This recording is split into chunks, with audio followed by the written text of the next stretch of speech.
What Happened? The lie in question says that the U.S. is prohibited from supporting any unit that has committed a gross violation of human rights. Obama sought a long-term relationship with the South Sudanese military, trying to fix it, the AP reports. That was after South Sudanese soldiers killed a journalist, gang-raped women and beat people, including Americans, as they rampaged through a hotel. The United Nations did not send requested peacekeeping troops to the region, and it is currently still considering sending a permanent peacekeeping force. There are currently 12,000 peacekeepers in the country, but there would need to be around 38,000 more to fully secure South Sudan, the AP reports. Sen. Patrick Leahy called U.S. support a red flag. A State Department spokesperson told the AP that those who received U.S. support were vetted. The bottom line: a South Sudan researcher, Alan Boswell, told the AP that the U.S. stance was that America did not cause the problem, which meant we were not going to try and stop it. Why you'll hear about this again. U.S. Ambassador to the UN, Nikki Haley, is visiting South Sudan next week to seek a solution to the ongoing, four-year conflict. President Trump has begun calling House Republicans to urge them to pass the Senate budget without going to conference, according to three sources familiar with the calls. The House passed a budget earlier this month that has more conservative wins, particularly on spending cuts, than the one expected to pass the Senate. But the budget process is primarily a vehicle to get to tax reform, and Trump doesn't want to wait for the House and Senate to work out a compromise. Paul Ryan has previously indicated that he plans to take the budgets to conference. Why this matters: Trump needs a win urgently and wants to move on to tax reform as quickly as possible. But expect some consternation among fiscal conservatives in the House if Trump gets his way and they're asked to vote on the Senate budget. Blue Apron, the meal kit company that went public earlier this year, announced on Wednesday that it's cutting about 6% of its staff company-wide, according to a new SEC filing. The layoffs will cost the company $3.5 million in expenses such as severance packages. Background: Blue Apron, which ships individually packaged kits for preparing meals, has been struggling since it went public in June. Shortly after, Amazon announced its plans to start selling meal kits, and at last two groups of shareholders later filed lawsuits against Blue Apron, alleging it misled investors about its business before going public. Senator Thad Cochran, who has faced many questions about his health over the years, told reporters on Wednesday that he isn't retiring, according to Politico. Why it matters: Cochran, who turns 80 years old in December, is the chairman of the Appropriations Committee, overseeing billions of dollars in government spending every year. And, as he's up for re-election in 2020, Politico reports the GOP is desperate for him to stay in office and avoid a special election. Concerns about his health were raised this week, as he seemed confused when asked if he would remain Appropriations Chairman, and had to be reminded where the Senate chamber was located, per Politico.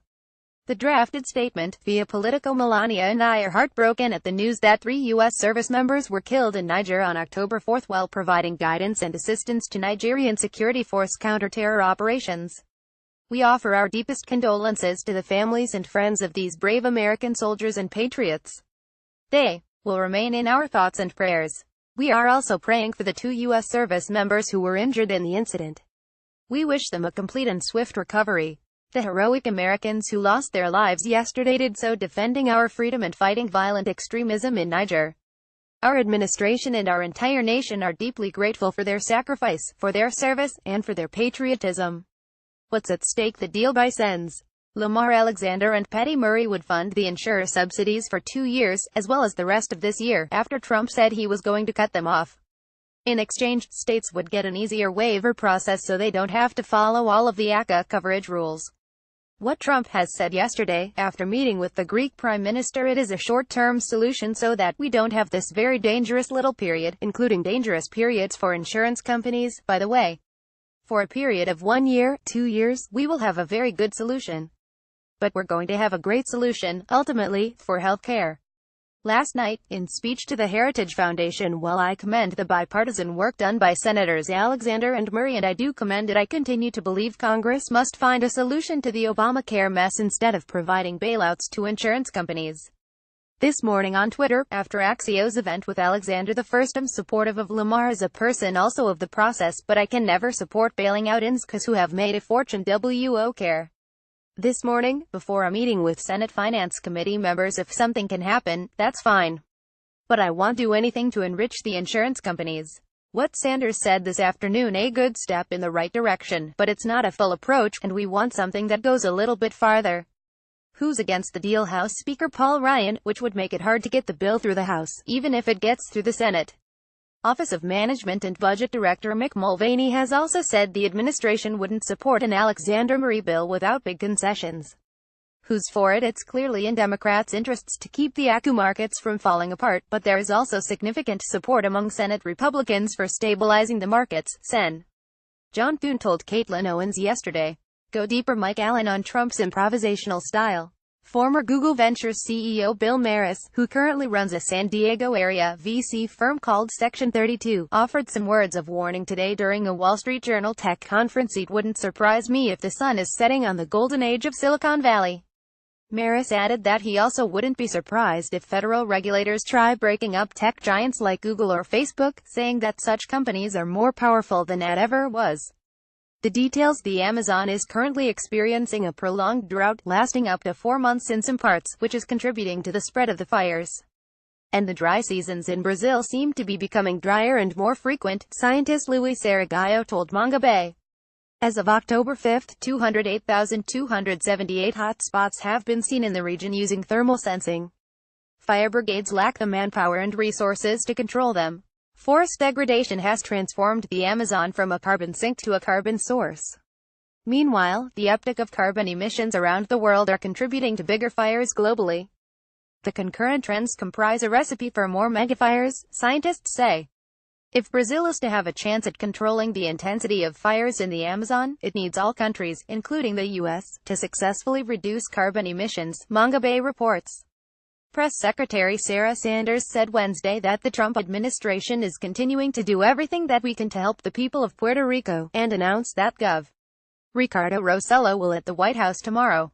Gov. Rossello said his visit is timed to press the Senate to quickly pass the $4.9 billion relief package that's been proposed. Time is of the essence and we need quick action, he said.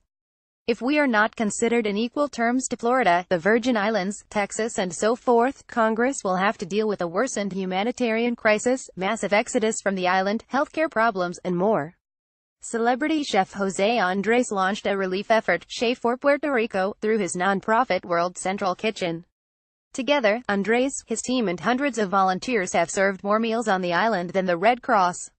When we go to a place, we take care of that place until we feel it has the right conditions to sustain itself. That's what a relief organization should be, said Andres.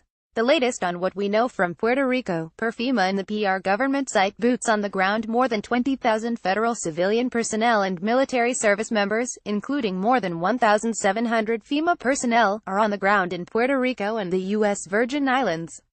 State help: 31 U.S. states are helping in PR, and 20 in the U.S. Virgin Islands.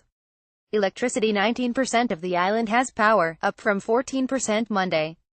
Roughly 46% of cell towers have been restored.